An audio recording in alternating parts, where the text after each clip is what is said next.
Hello, my name is Keith Cross. I'm the owner and clinical director of the Prescott Relationship Center. We're finishing up our series on communication. So we did part one on sort of why it is that we communicate the way we do in especially important romantic relationships. And then we did a section on what that kind of looks like when we're trying to communicate, unfortunately not totally knowing or understanding why it is that we communicate the way that we do. So today is about what do we do otherwise. So I'm going to go ahead and shift over to our PowerPoint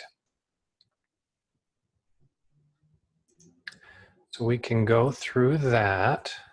Great. So yes, so why, what can we actually do to change how we're communicating? So like I said, now that we know, and I do hope that you've watched the first two sections of this series. They are important, and it's only going to bring you, I'd hate to call it sort of surface level or superficial change to the way that you're communicating if you jump just to this one without really having a full understanding of what it is that that's actually going on. So hopefully by this time you will know why it is that you communicate the way that you do. If not, the links are below for the first two videos. But then, yeah, what are we talking about today, or what can we actually do to change it? And what we often tell clients early on in the counseling process, given that we all have these tendencies towards a way that we're engaging or communicating with our partners, that unfortunately, in many ways unintentionally, ends up reinforcing that negative spiral that we get into. So the first thing we often tell our clients is just start by doing something different. If you know for the most part that when you're trying to engage with your partner, or if you're trying not to engage, do something different. Stick with it or don't push. So if, in other words, if you tend to withdraw, share your feelings and talk. Engage, take that risk, go there, and just try. Oftentimes, withdrawers, as I had mentioned in the previous videos, that it's often terrifying to hope and pray that they're going to be actually able to share something and not feel either criticized in some ways, or maybe their feelings aren't validated. So they pull back, they pull away, they don't share. So doing something different if you tend to withdraw is to stick with it, engage, stay with it. If you tend to pursue, this is time that you can sit back, you can share with your partner, hey, what you have to say is important and I want to hear what you have to say. I'm going to really do my best to sit back and listen. So that's just the first of many things we're going to talk about here, but that's an important first step.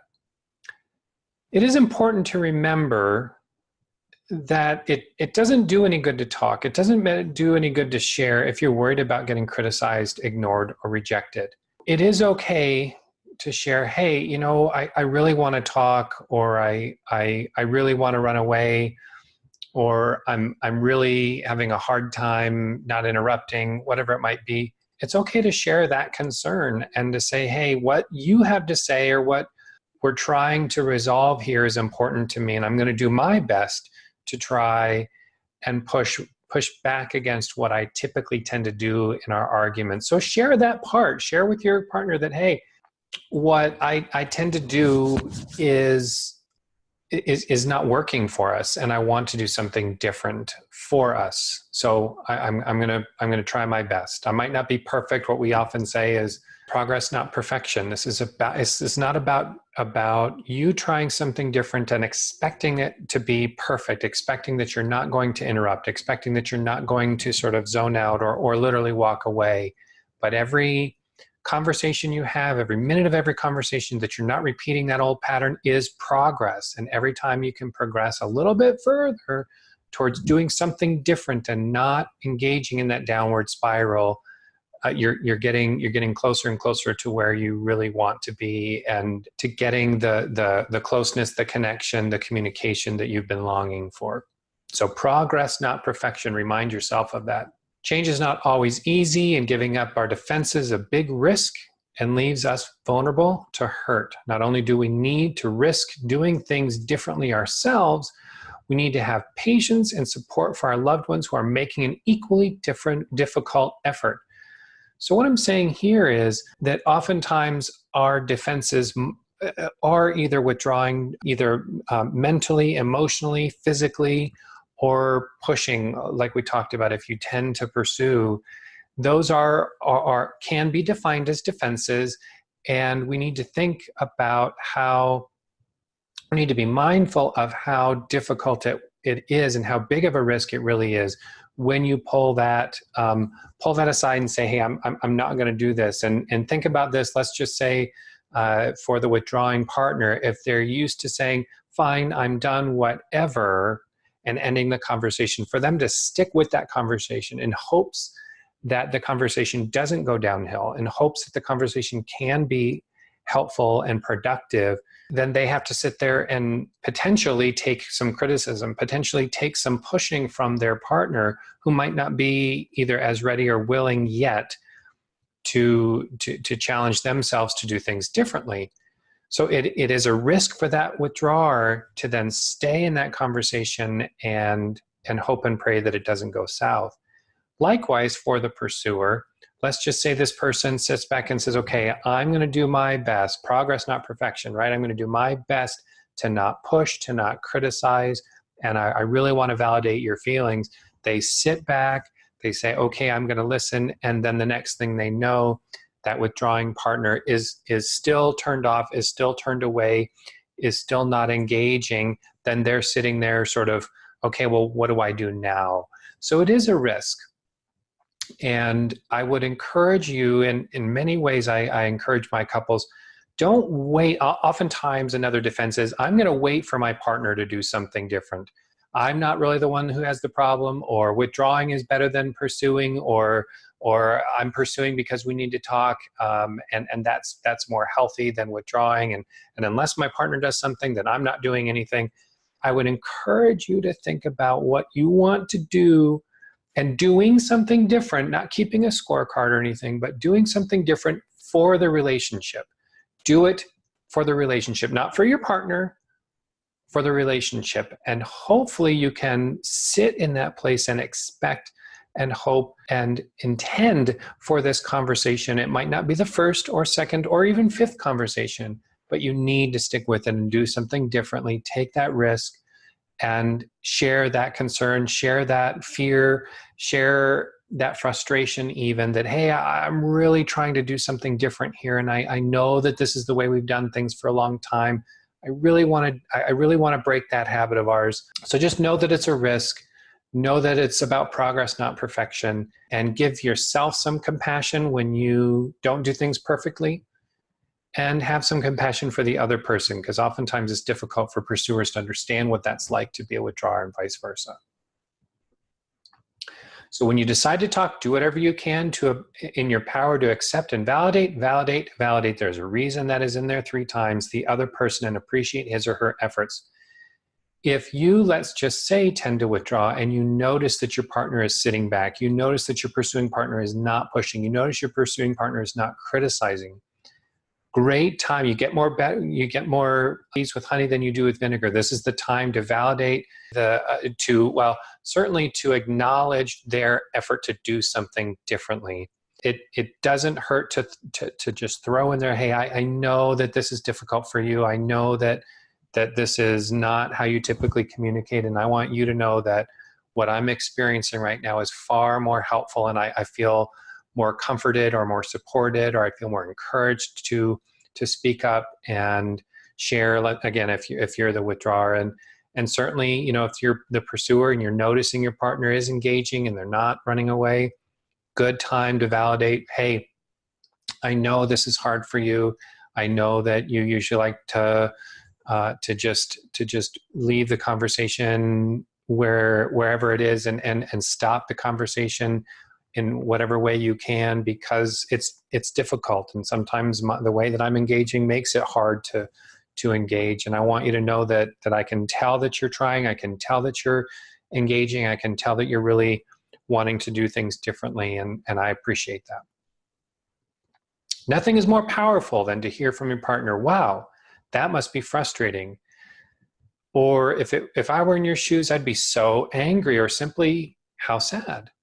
Validation can also be conveyed without words by holding your partner's hand, looking him or her in the eyes, and being there just to listen. There's actually quite a bit of data on the power of physical touch.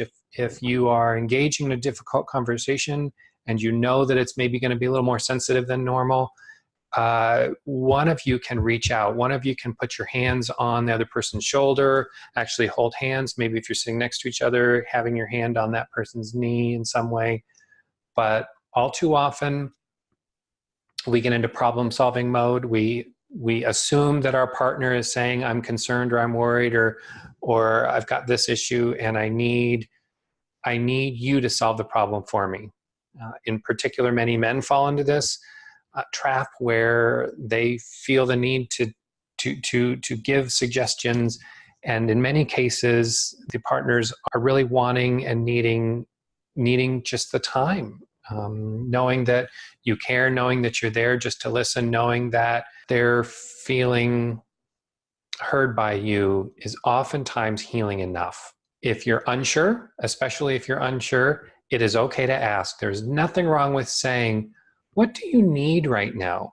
With no preconceptions about the answer. Because oftentimes, if we are problem solvers, and I fall into that myself sometimes, I'm asking that because I'm hoping that my wife in this case is going to say, well, what should I do? And in all too many cases, she says, you know what, I just needed to get it off my chest. And you know what, my coworker, my boss, my friend, whoever it might be, is just irritating me. And it was just good to get it off my chest, or getting that out of my hair. And had I gone into some sort of problem solving, I don't know, some golden solution to her problem, it would have likely invalidated her in many ways. So if you are a problem solver, do what you can not to. It is really genuinely okay to quote unquote just listen with your heart, with every bit of love and care for the relationship that you have. So if you're a withdrawer, do what you can to engage in discussion with your partner.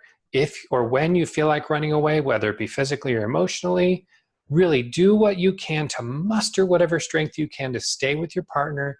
And it is okay to tell your partner how you're maybe wanting to run away, how you're maybe unsure about engaging. You're not sure if this is going to go over so well, and that you want to try and do something differently, and maybe even not just stick with it, but actually engage.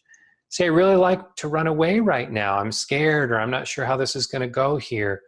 But I know this is important for us to talk about, so I'll try my best. It's okay to say just that.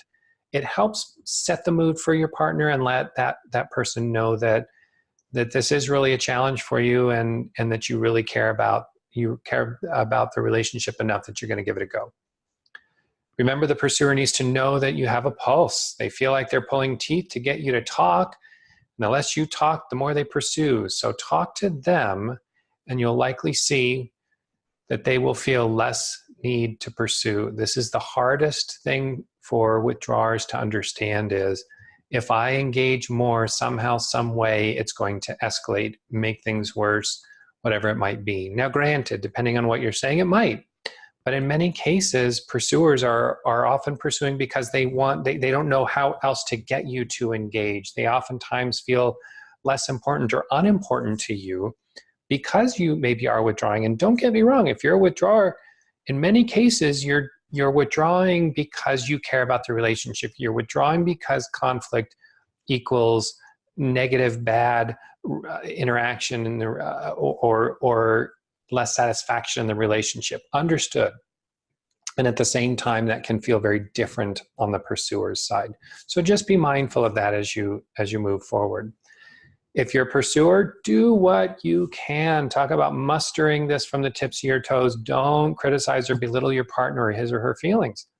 Remember how difficult it is for you to stop pursuing, and think about that when you are in conflict. So think about, yeah, how hard it is for that withdrawer think about how hard it is for you to not engage, to not speak up, to not share your side of things, and know that it's equally as difficult for that withdrawing partner to engage, okay? If and or when you belittle his or her feelings, you're belittling the person. It is very difficult to separate that for any of us, really. If somebody is not feeling supported or accepted for their feelings, oftentimes it feels like it's them as a whole, not just that one isolated feeling or experience. When you feel like criticizing or blaming, stop, stop, stop. This is exactly the thing your partner expects and exactly the thing that will get them to clam up again. So if you want your withdrawing partner to talk, you have to listen and really listen to them. Oftentimes we can be up in our heads and going 800 miles a minute, making all kinds of conclusions about what our partner is saying. And in many cases, that's what we have to turn off and just be in that zone, just be listening for what our partner is really wanting or needing or sharing without any judgment, and just, again, using the 2 ears that God gave us rather than the one mouth. We should be listening twice as much as we talk. When you want to talk and you feel like criticizing, say, I have something I'd like to talk with you about. I really like your feedback. I know it's not easy for you when I do this, but I'll try not to blame or criticize you because I want to hear what you have to say, and I know blaming will turn you off. You can use those exact words if you want to. Again, it's putting it out there. It's expressing a level of vulnerability and sharing with your partner what you're really wanting to try and do differently. It is okay. If your partner is talking to you and you don't understand what he or she is saying, tell them. Ask for clarification. Simply say, honey, sweetie, schmoopsy poo, I'm not sure I understand what you're saying. It's important to both of us that I understand what you're talking about. Can you help me a little bit? Asking for help shows you care.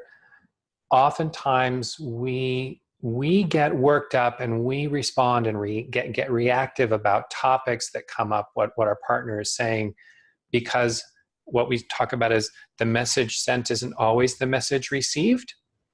And oftentimes a little bit of clarification can help the receiver get what the message is that's being sent. So it is okay to ask for clarification. Don't worry about asking.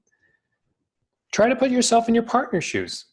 Imagine what it would feel like for him and her, and validate that experience. It does take energy. It does take, in some ways, sort of becoming sort of a mini researcher, taking yourself out of that marital fishbowl, if you will, and looking at your partner's experience without all of the relationship energy that is understandably there in the moment. And I can tell you, when you can get to that place, it's not an if, it's a when. And it does take time and energy and directed focus on tuning out all the judgments and the criticisms in the moment, and being able to validate that person, saying, you know what, I think if I were in your shoes and I did that to me, I'd probably feel the same way. I don't like that I did that, or I wish I wasn't, I didn't react that way, but I gotta say, I think you're right. I think you're right. In many cases, if we can just take that step back, we can see and understand what our partner is experiencing. Use phrases like, if I were in your shoes, I'd feel sad too, or I can see why you're angry. I'd be angry if someone did that to me. Avoid phrases like, it'll be okay, this will get better. Unfortunately, this invalidates the person's experience. By the way, what I'm sort of getting to here in this slide is about the difference between sympathy and empathy. And if you look up, there's a video online by Brene Brown called Sympathy versus Empathy. There might be some other. If you just Google Brene Brown, Sympathy versus Empathy, it'll come up. And what it is it's a sort of a comic strip that runs along at the same time as a TED Talk that she's doing that is just brilliant. And she really gets into how important it is to be with that person in that person's space versus sort of talking down, being sympathetic towards them, and you'll be fine sort of an approach. So if you have 3 minutes to watch that video, we show it in our relationship retreats all the time because it's that good. And again, it does help us get a sense of what the difference is between sympathy and empathy. As I said before, don't try and solve the problem. Often we just need a caring ear to listen to us. If you don't feel like your partner really truly heard, and when I mean really heard what you're trying to say, it's okay to say, I'm not sure I conveyed my point. Can I try again? Or this is really important that I convey my feelings accurately. Can I clarify something? Again, we're trying to get the disconnection between message sent and message received minimized so that hopefully the message can be accurately heard. Remember, if you say, you don't understand what I'm trying to say, you might get a defensive reaction. I shouldn't say you might. You'll likely get a defensive reaction. So try to use I messages instead. If you notice in both of these examples up here, I'm not sure I conveyed my point. You're not saying, you don't get it. This is really important to me that I convey my feelings. Can I clarify something? Again, you're not saying, you're not listening, you're not getting it, you're deficient, defective in some way is essentially the underlying message. So own it and just say, hey, can I clarify? Can I move forward? Can I give you some more or different information? Other things you can do to help the conversation, look at your partner when he or she is talking. This tells your partner that you are really listening. There's these things that researchers call mirror neurons, and they're engaged most fully when we are making direct eye contact. So there is power in looking and focusing on your partner. As I said before, touching your partner, put your hand on his or her shoulder, hold their hand, or just touch their knee. This also tells your partner that you really care. Even if you are arguing, it is okay in those tense times to stay engaged. There's a researcher, John Gottman, who's done tons of research on this.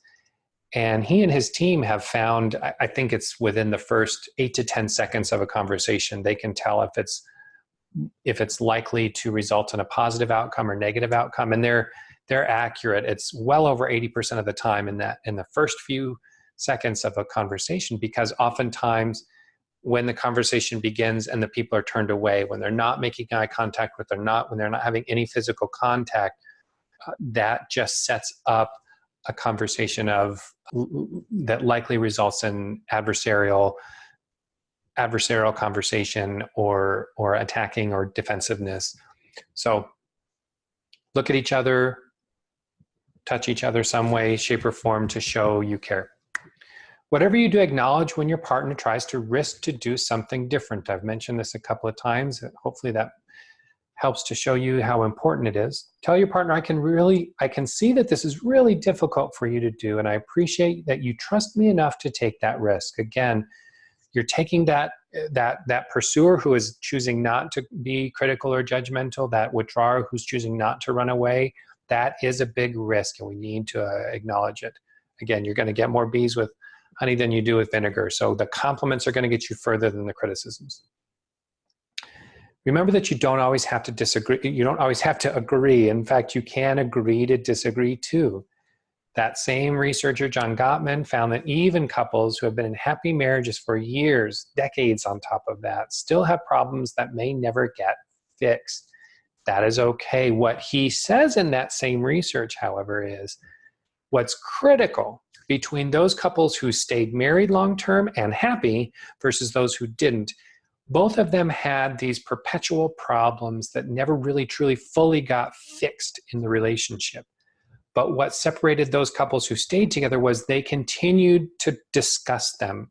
They didn't just resolve to lower their standards in the relationship or just harbor resentment. They continued to converse about it. That's important. So continue to talk, even if it doesn't necessarily mean it's fixed. So that is a lot of information. And I understand that's a lot to sort of digest. And I hope it was helpful. All of what I talked about is a part of the process that we go through in the couples counseling here at the Prescott Relationship Center. And if you have any questions, feel free to give me a holler. We have plenty of other resources on the website. Feel free to review those. Again, let us know if you have any questions, and thank you for watching.